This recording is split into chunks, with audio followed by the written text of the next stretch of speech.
नमस्कार दोस्तों, स्वागत है आप सभी का मेरे इस YouTube चैनल में, जहां मैं आपको स्वास्थ्य संबंधित बहुत सारी जानकारियां देता हूं और बताता हूं ढेरों बीमारियों के बारे में। दोस्तों, डाइजेशन को कैसे करेक्ट करें, उसके बारे में आज मैं आपको बहुत सारी टिप्स दूंगा और बताऊंगा डाइजेशन की प्रक्रिया कैसे होती है।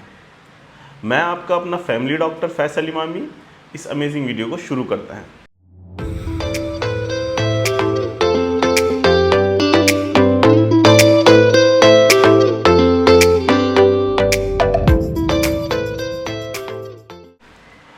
दोस्तों, वैसे तो डाइजेशन की जो प्रक्रिया है, डाइजेशन का जो फंक्शन है, वो हमारे माउथ से स्टार्ट हो जाता है, मुंह से ही स्टार्ट हो जाता है। दोस्तों, हम एक बाइट लेते हैं, बाइट मुंह में रखते हैं और हमारा डाइजेशन स्टार्ट हो जाता है। जब हम खाने को चबाते हैं, चबाने के साथ साथ हमारी जो सलाइवरी ग्लैंड्स हमारे मुंह में होती है, उससे सलाइवा सिक्रीट होता है और खाने में मिक्स होता है और उसको पतला बनाता है, जिससे कि खाना नीचे की तरफ ईसोफेगस से होता हुआ, खाने की नली से होता हुआ स्टमक में पहुँचे, हमारे आमाशय में पहुँचे।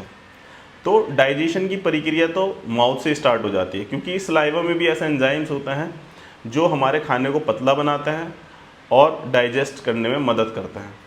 तो खाना पतला होकर के स्टमक में जाएगा और आमाशय में जाने के बाद जो हमारा गैस्ट्रिक जूसेस हैं, जो एसिड हैं, वो रिलीज़ होता है आमाशय से। आमाशय की दीवारों से गैस्ट्रिक जूसेस रिलीज़ होता है, लाइक HCl, ये एसिड होता है, वो रिलीज़ होता है, जिससे हमारा खाना स्टमक में पड़ा हुआ गलने लगता है। तो इससे ये प्रक्रिया होने के बाद हमारा खाना फाइनल डाइजेशन की तरफ जाता है।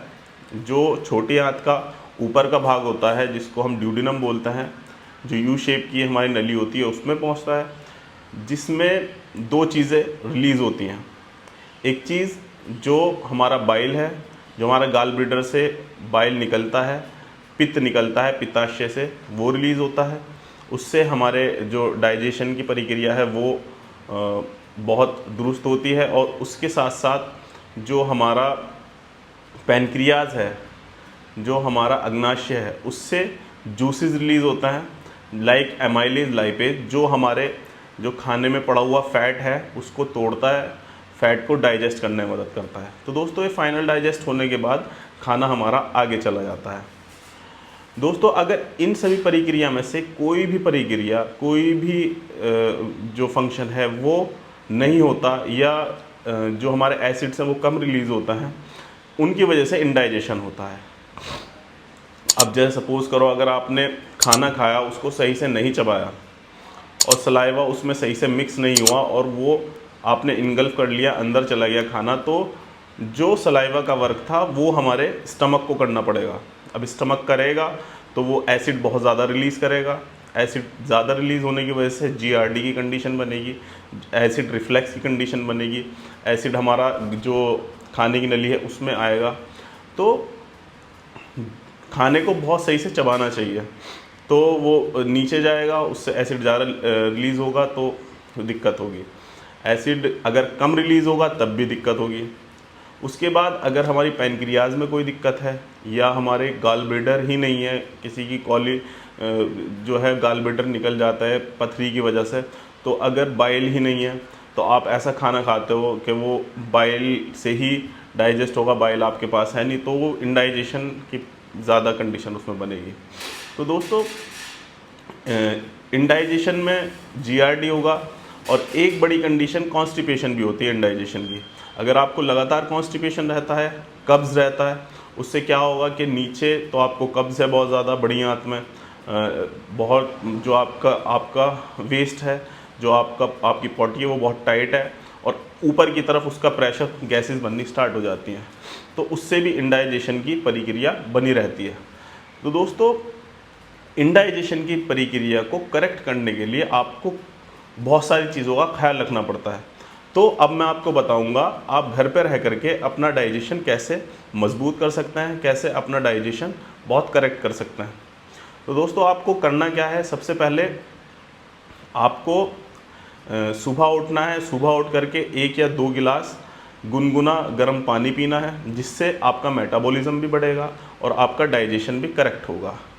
एक हेल्दी फूड लेना है, अनहेल्दी फूड नहीं लेना है। जैसे कि आप बाहर का स्ट्रीट फूड लेते हैं, तली भुनी चीज़ें, समोसा कचौड़ी वगैरह खाते हैं या मैदा ज़्यादा लेते हैं, उसकी वजह से इंडाइजेशन बहुत ज़्यादा बढ़ता है।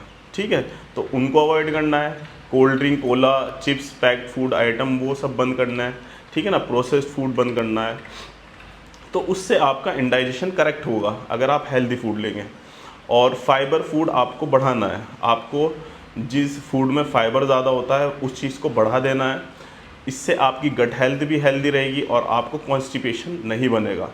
ठीक है, तो आपको जैसे हरे पत्तेदार सब्जियां हुई, खीरा, चुकंदर, सलाद का आइटम हुआ वो, और एप्पल और केले, मतलब फ्रूट्स आइटम भी आपको बढ़ाने हैं, जिससे आपको कॉन्स्टिपेशन ना बने और इंडाइजेशन ना हो। और दोस्तों, आपको 2 से 3 लीटर 24 आवर्स में पानी पीना है। अगर आप पानी कम पीते हैं तो इससे आपको कॉन्स्टिपेशन बनता है। ठीक है, कब्ज़ बनता है। तो कब्ज़ बनेगा तो आपको इंडाइजेशन होगा। तो इससे अच्छा आप दिन में 2 से 3 लीटर पानी पिएं और खाना चबा करके खाएं, बिल्कुल प्रॉपर चबा करके आप खाना खाएं। इससे आपका इंडाइजेशन करेक्ट होगा। और दोस्तों, आपको खाने के लिए आपके पेट में 3 हिस्से होने चाहिए। एक हिस्से में खाना, एक हिस्से में पानी और एक हिस्से में एयर। इससे आपका खाना बहुत जल्दी डाइजेस्ट होगा। ये भी चीज़ आप कर सकते हैं। और दोस्तों, अगर आपको इंडाइजेशन रहता है तो आप घर पर रह करके एक नुस्खा यूज़ कर सकते हैं। नुस्खा जो यूज़ करना है आपको आधा चम्मच अजवाइन लेनी है और आधा चम्मच कसा हुआ अदरक लेना है। इसको पानी में उबालना है।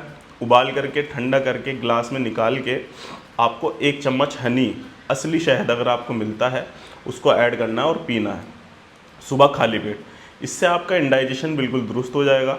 अगर आपको कॉन्स्टिपेशन रहता है, कॉन्स्टिपेशन के लिए आपको इसबगोल की भूसी जो आती है, इसबगोल जो सीलियम हस्क जो होती है, उसका यूज़ गर्म पानी के साथ रात में या फिर दूध के साथ करना है। तो दोस्तों, यही था सब कुछ इंडाइजेशन को करेक्ट करने के लिए और इंडाइजेशन होता क्या है उसके बारे में। आशा करता हूँ आप लोगों को मेरी वीडियो बहुत पसंद आई हो, और पसंद आई होगी तो प्लीज़ मेरी वीडियो को लाइक करिएगा, मेरे चैनल को सब्सक्राइब करिएगा और बेल आइकॉन को ज़रूर दबा दीजिएगा, जिससे कि आपको मेरी वीडियो सबसे पहले मिल जाए। मिलते हैं अगली वीडियो में। धन्यवाद।